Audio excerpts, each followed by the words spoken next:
Hello and welcome to Everyday Tarot, your daily dive into the divine wisdom of the tarot. I'm your host, Camille A. Saunders, healer, tarot enthusiast, and professional witch, and today I'll be talking about tasseomancy or reading tea leaves. So if you want to brew up a cup of coffee or tea, get that started now, and let's get into it. Whether you're a seasoned tarot reader or just starting to explore, this podcast offers daily insights, intuitive messages, and practical advice drawn from the cards.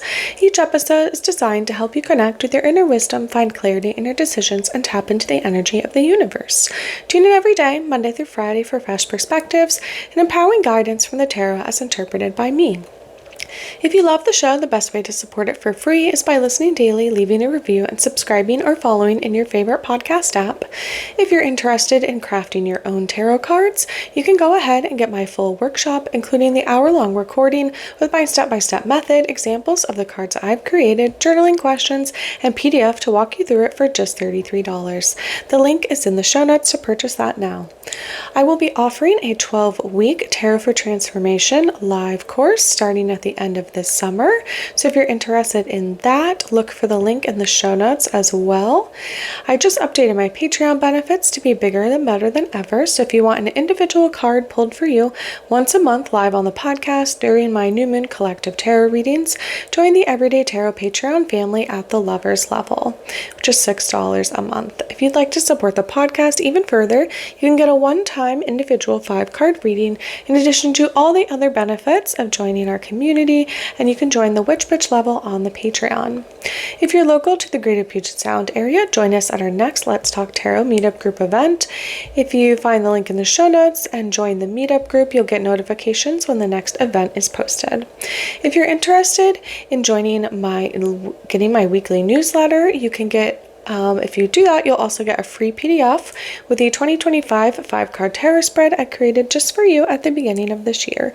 You can get that by joining my newsletter list. Like I said, my weekly newsletter always has the most up-to-date information on upcoming events, presentations, musings, and more.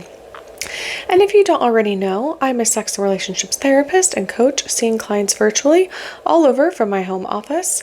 I love working with queer, poly, and witchy clients. If you'd like to work with someone that doesn't judge you, is witchy just like you, and helps you learn how to deal with anxiety, chronic pain or illness, communication issues, self-advocacy, and sex, head to my website and book a free consultation now to start your journey.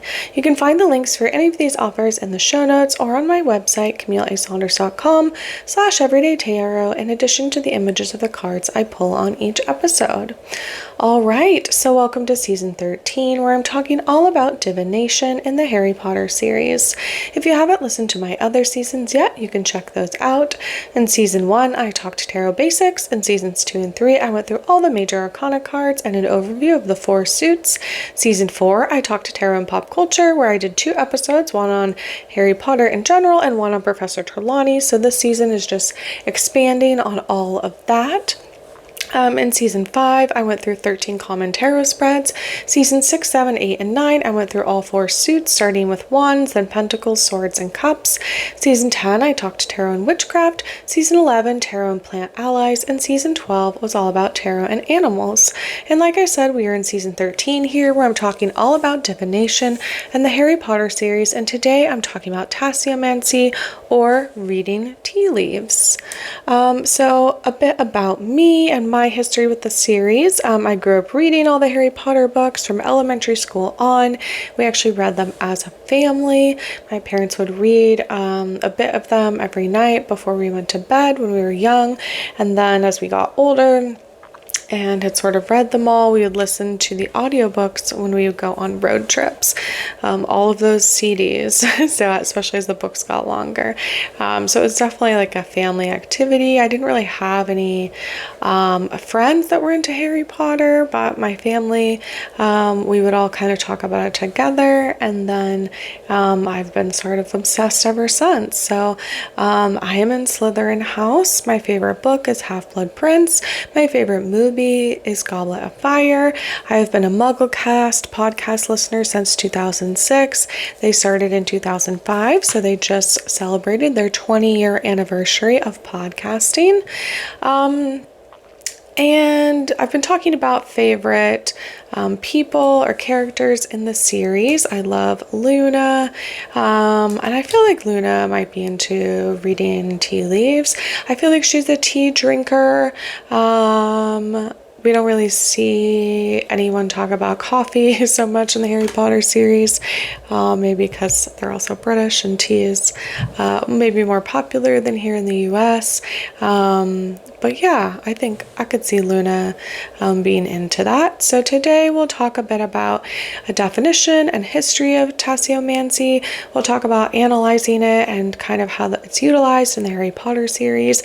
And then I'll talk about some tarot cards that I think would be sort of affiliated or representing this tasseomancy study. So let's get into some history of tasseomancy. So I am reading from the book, The Encyclopedia of Witches and Witchcraft, 2nd edition by Rosemary Ellen Gooley. I have this book and I was looking for one. I have a couple different like encyclopedic witch books, but in this one they actually talked about tasseomancy. So let's get into it. So, tasseomancy, also called tasseography. Tasseomancy is the divinatory art of reading tea leaves and coffee grounds, which is in the larger category of divination. So, like palmistry or reading your palm, it is particularly associated with witches and gypsies who popularized it, but it lost popularity to other methods.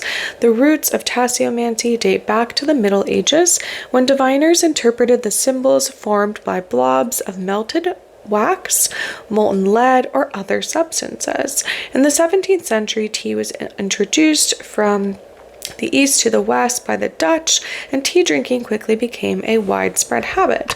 The shapes and symbols formed by the dregs in the bottom of the cup seemed natural for divination.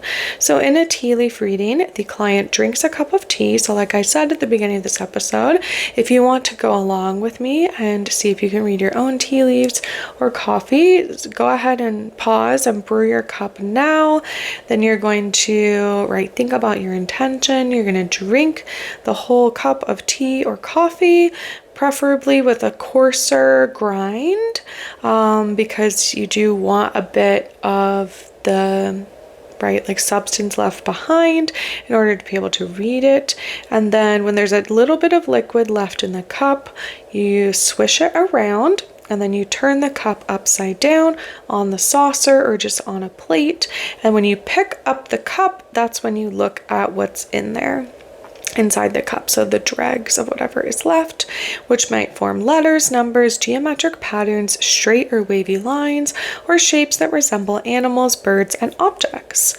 Various symbols have certain meanings. For example, straight lines indicate careful planning and peace of mind, while a cup shape indicates love and harmony.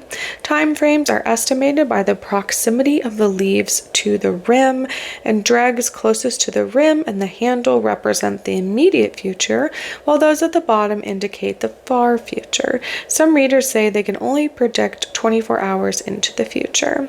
Coffee grounds are less commonly used for divination. Italians in the 18th century claimed to have invented coffee ground divination, and they believed the prophecies were caused by demons. Diviners who used this method recited incantations during the procedure. And if the incantations were done incorrectly, the reading would be inaccurate. And it looks like these incantations are in Latin. So we have aqua, boraxic, venias, carajos, fixitur, et patricam, explanabit, tornare, and hax verticalins, pax fantas marobum, max destinias, vedia puro. And that is me trying to read Latin, so, go with it. Tasseomancy is still done in parts of England, Ireland, and Europe. In America, it might be done primarily in larger cities, in tea rooms or gypsy tea rooms, and restaurants that have a back room for fortune-telling services. And they are using the word gypsy in here. That is not, I guess if you're talking about the people, the Roma people, that is often what the word capitalized gypsy is talking about. But gypsy is sort of like lowercase, is sort of seen as, what's the right word? Like not okay to say unless you're in that culture, I would say. So again, this book is a bit older, and people definitely just still use that word. This book's from 1999. But yeah, I just wanted to give that caveat there. So, okay, you have your, your cup of things. So go take a sip as we continue to go along. I'm drinking some black tea with lavender in it, and I didn't do a super coarse grind, so we're gonna see what I can come up with here. All right, so we'll keep into talking about some of, again, more of the logistics of tasseomancy, and again how you would do it yourself. So, right, the history of tasseomancy is really linked to the history of tea, which was traced back to China's Middle and Lower Yellow River Valley during the Shang Dynasty from 1500 to 1046 BCE. But its encounter with Europe is more recent. Explorers to the east brought back tales of this medicinal tonic. It wasn't until the 17th century that trade routes enabled the import of tea into Europe, first to Amsterdam, like we talked about, the Dutch, and eventually to Britain, where it appeared in the 1650s. First, it was enjoyed by nobility, as is often true when colonizers go and find things in other countries and bring them back. And then the official trade of tea in Britain began in 1664 with the import of 2 pounds 2 ounces of tea leaves for Charles II. In the years to follow, as well as spreading to the British colonies and America, the beverage became available in coffee houses, tea shops, and tea rooms in London. And by the turn of the century, black tea was the national drink that we know of as today, demonstrated by the sheer scale of imports as the price of tea dropped from the small package for the king to 24 million pounds by 1801.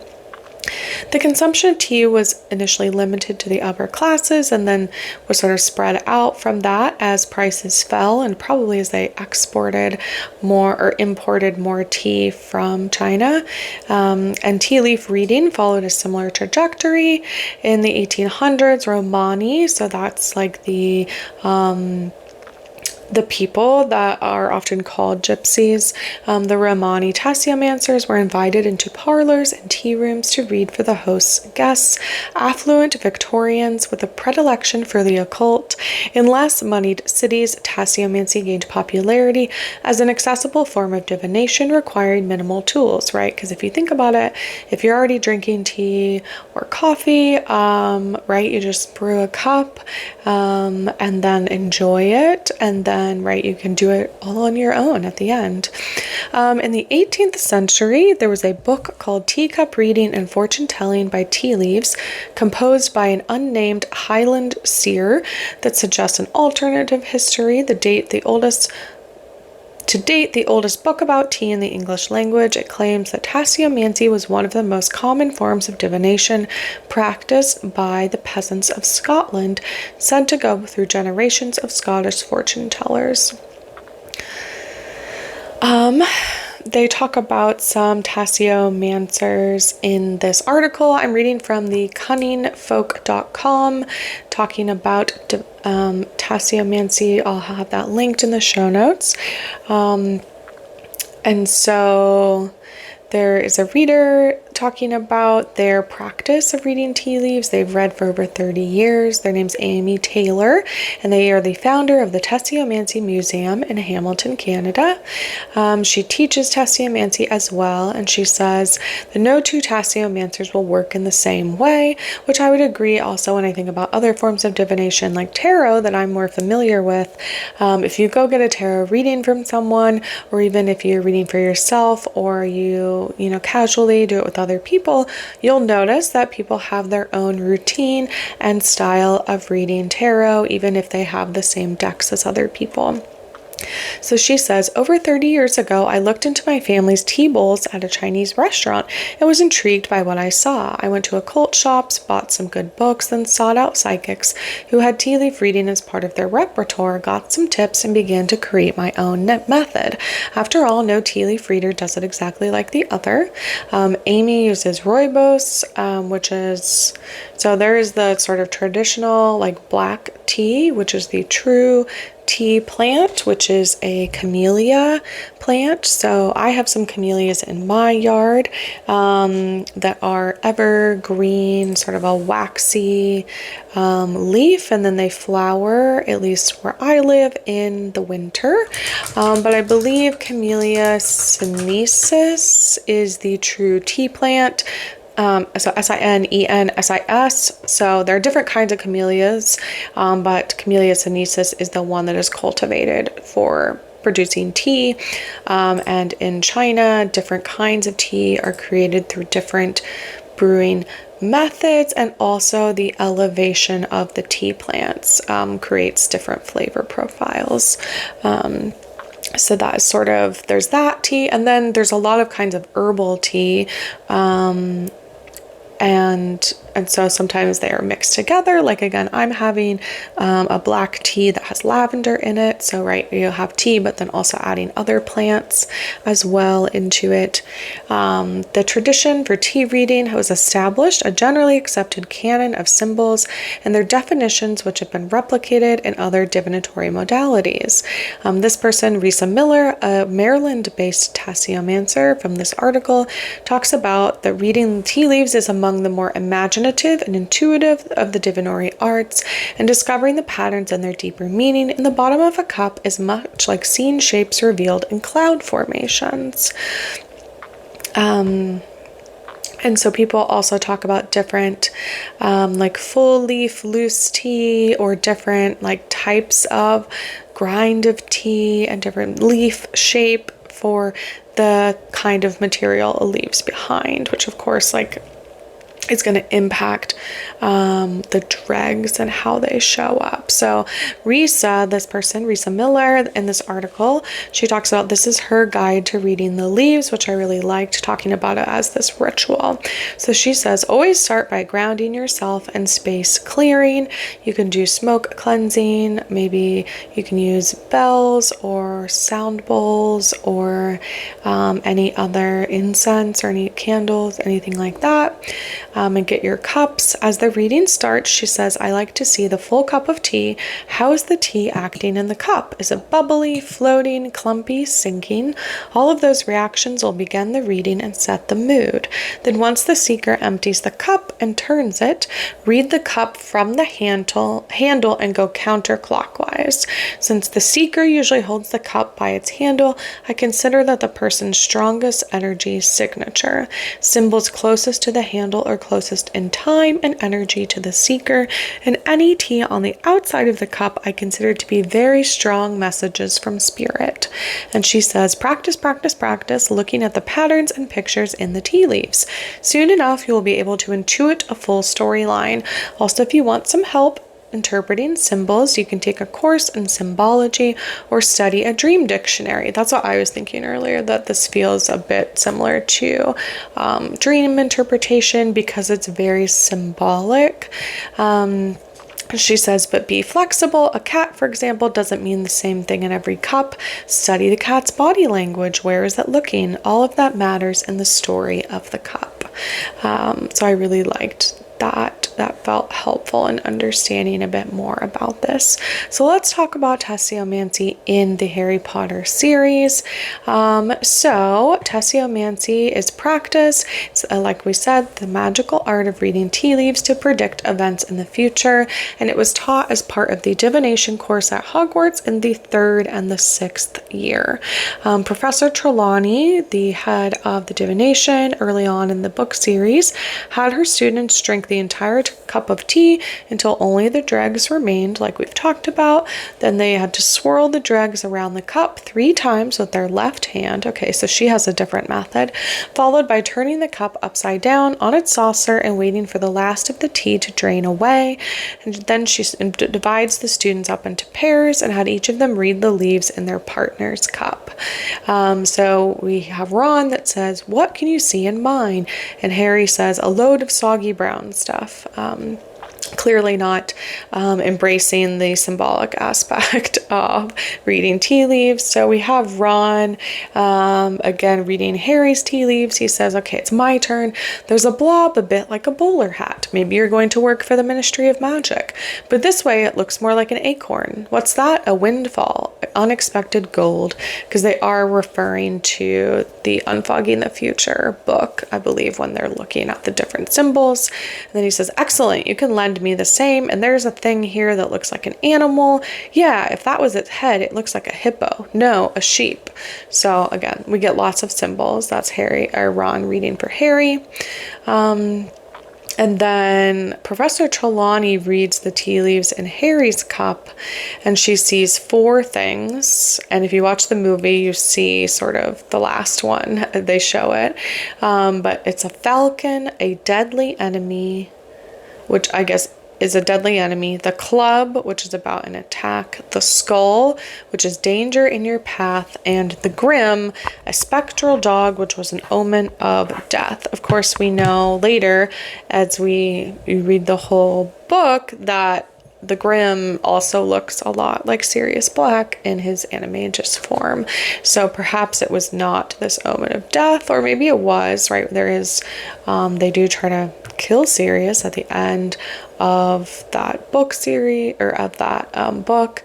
And Harry is sort of being like haunted throughout the thing, but it's not that Sirius is trying to kill him, right? Which we find out later on. And then during the same divination lesson, Professor Trelawney, she doesn't read Neville's tea leaves, but she asks him, was his grandmother feeling well? So a bit ominous. And like we said, during the lesson, Ron saw what looks like a bowler hat in Harry's cup, and he makes a joke about Harry one day working for the Ministry of Magic, probably because Cornelius Fudge, who is the minister at the time, they talk about him wearing a bowler hat.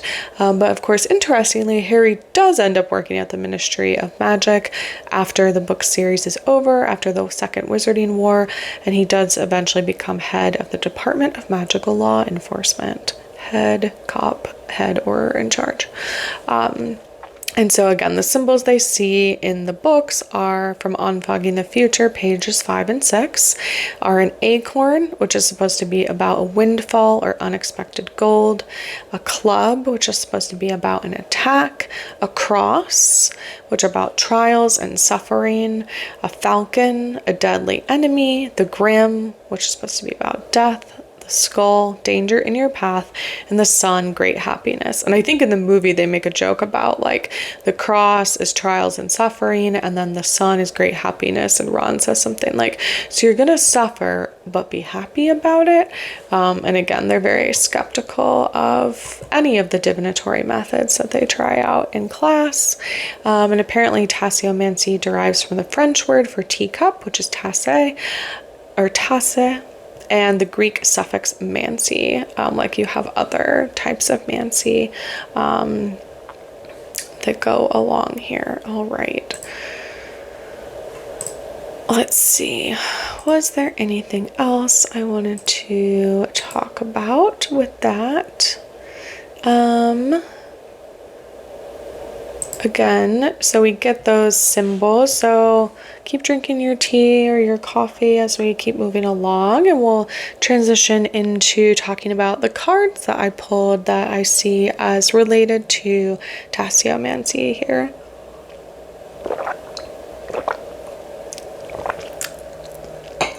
All right, so I have in the Herb Crafter's Tarot deck an actual Camellia sinensis plant that is depicted, and I kind of remembered that, so I went and pulled that card.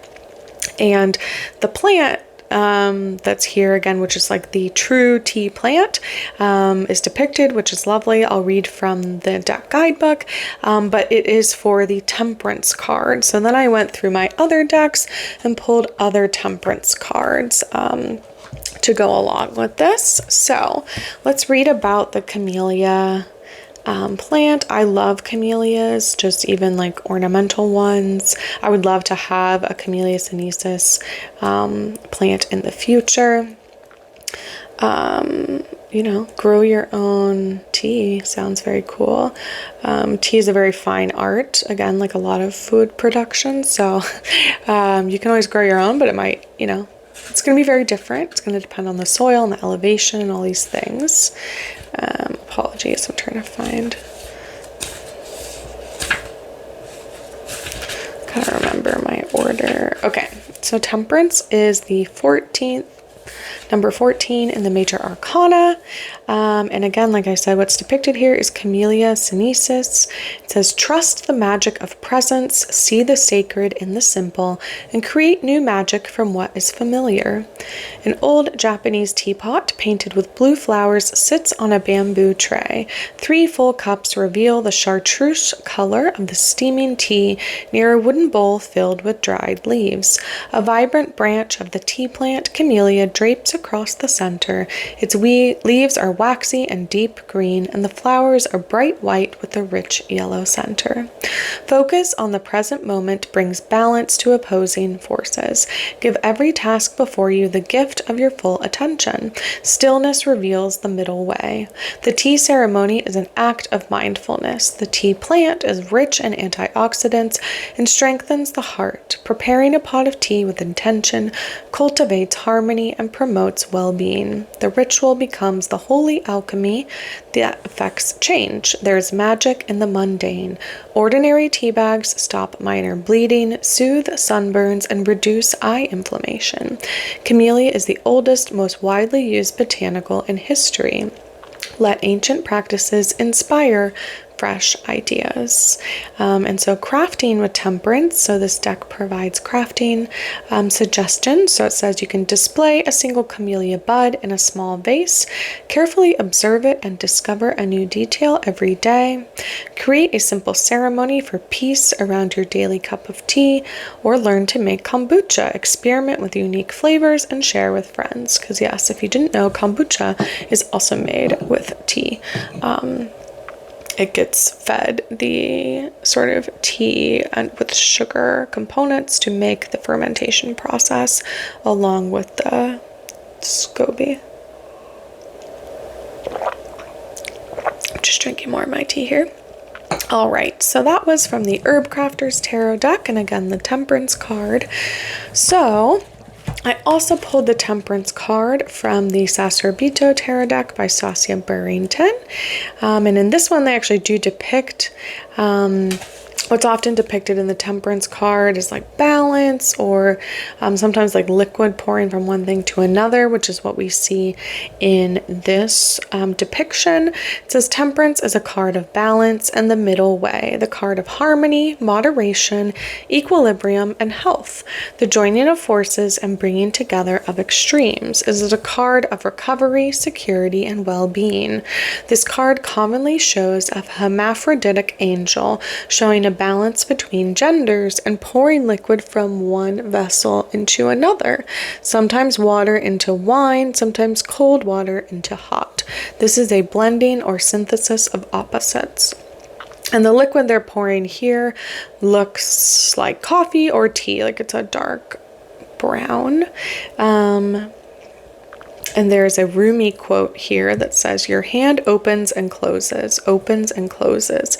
If it were always a fist or always stretched open, you would be paralyzed. Your deepest presence is in every small contracting and expanding, the two as beautifully balanced and coordinated as birds' wings. And that's a quote by Rumi. And then finally, I pulled the Temperance card from the Anima Mundi deck by Megan Weirer-Wenden. And again, they do have a plant depicted on this one, but this time it is an azalea, which is technically the Latin name for it is a rhododendron.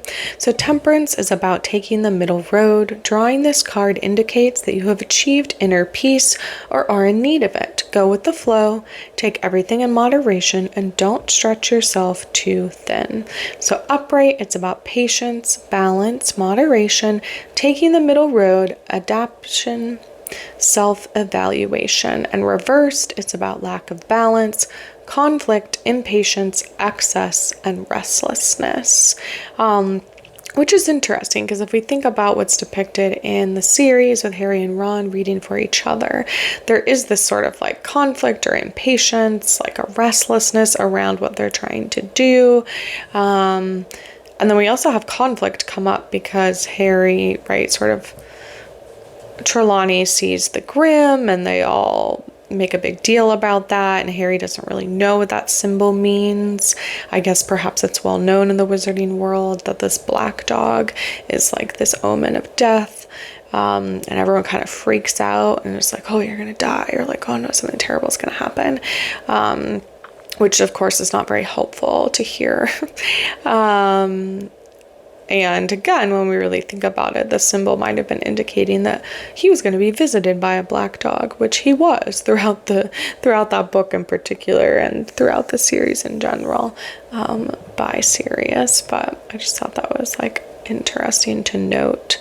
And right with Harry, like we don't really, eventually he does sort of have this peace and balance as it goes along with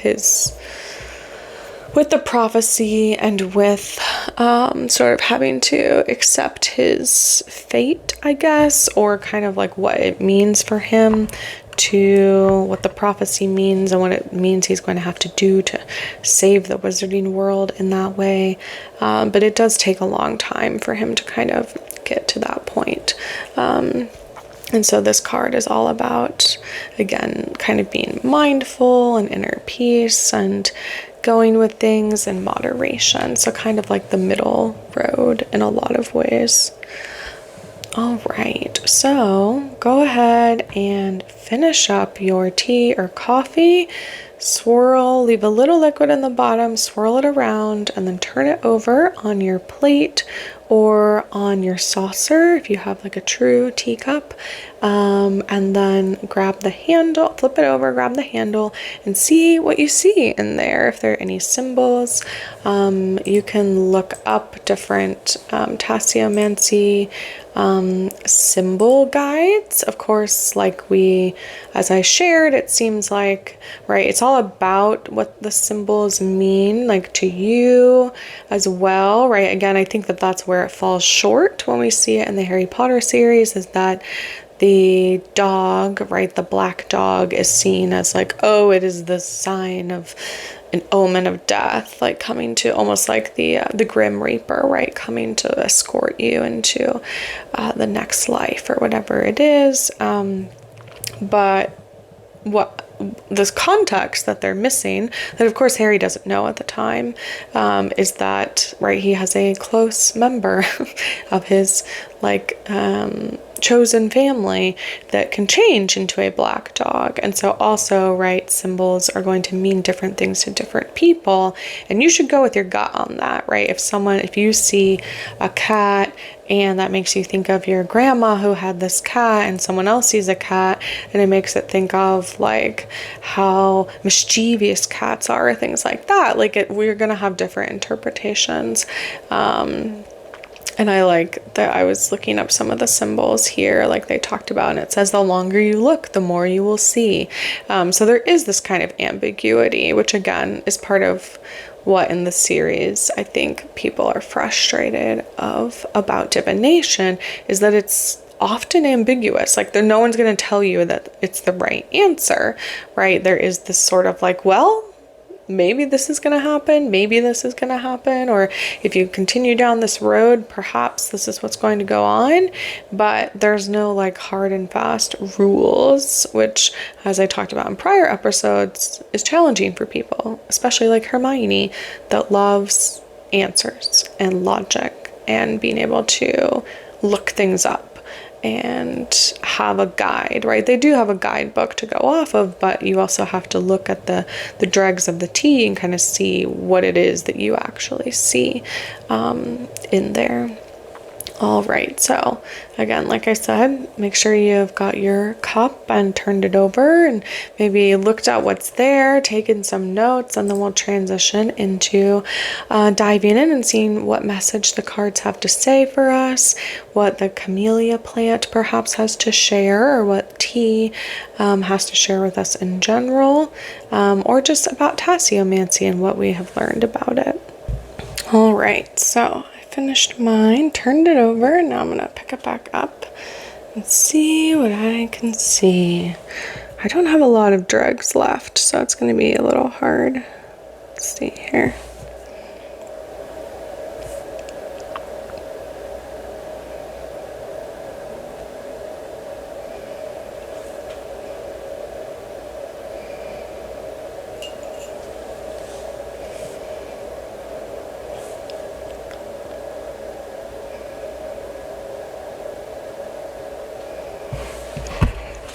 Yeah, I might have to try again later, but hopefully that was fun and you can practice it daily if you have tea or coffee daily.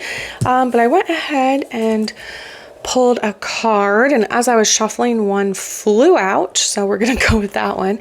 And I am pulling from the Lila and Olive Ophidia Rosa tarot deck today, and I pulled the Page of Wands, which on this card depicts I believe like a moth here, like a Luna moth is what comes to mind. The Page of Wands, so wands are, right, a fiery sign or energy, so that creative spirit. And pages, so in here it says under the Page of Wands, we have the power of beauty and skill to take flight, but we're stuck between forces where the choice is the fight. Interesting. I feel like this is what the Temperance card is about, right? Is that, okay, so you have the power of beauty and skill to take flight, right? Again, we have a moth depicted here, right? You have all these abilities, you have the knowledge, it's going to happen. But then when you go to do so, you're stuck between these two choices, or where the choice is the fight. Like you're getting stuck in, well, I don't know which step to take first before I launch on this idea. Again, wands are often about that creativity or spark, like our idea machines, our creativity. And so maybe right now we're getting stuck we're getting stuck in the choice instead of seeing the future of the flight, right? So I would say that this card's saying, like, yes, you can have balance, right? We can pick the middle road, and like sometimes we just have to choose. Sometimes we just have to go try something, right? And if it doesn't work, then come back and go down the other road.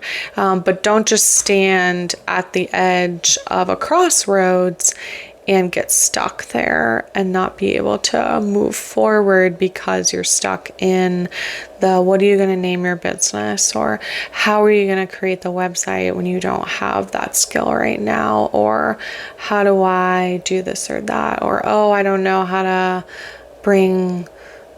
do video reels, so therefore I'm not going to do anything, right? Like there is this level of getting stuck in the choice, but this is telling us, right, that actually the choice is where the challenge is. So if you can get past that point, then, right, you can take flight, you can go off, we can fly away as the little moth towards the light and find our way. Again, not necessarily that that's going to tell you where to go, but if you're wanting to take something off, right, to move forward in that way, then you're gonna have to move past the choice.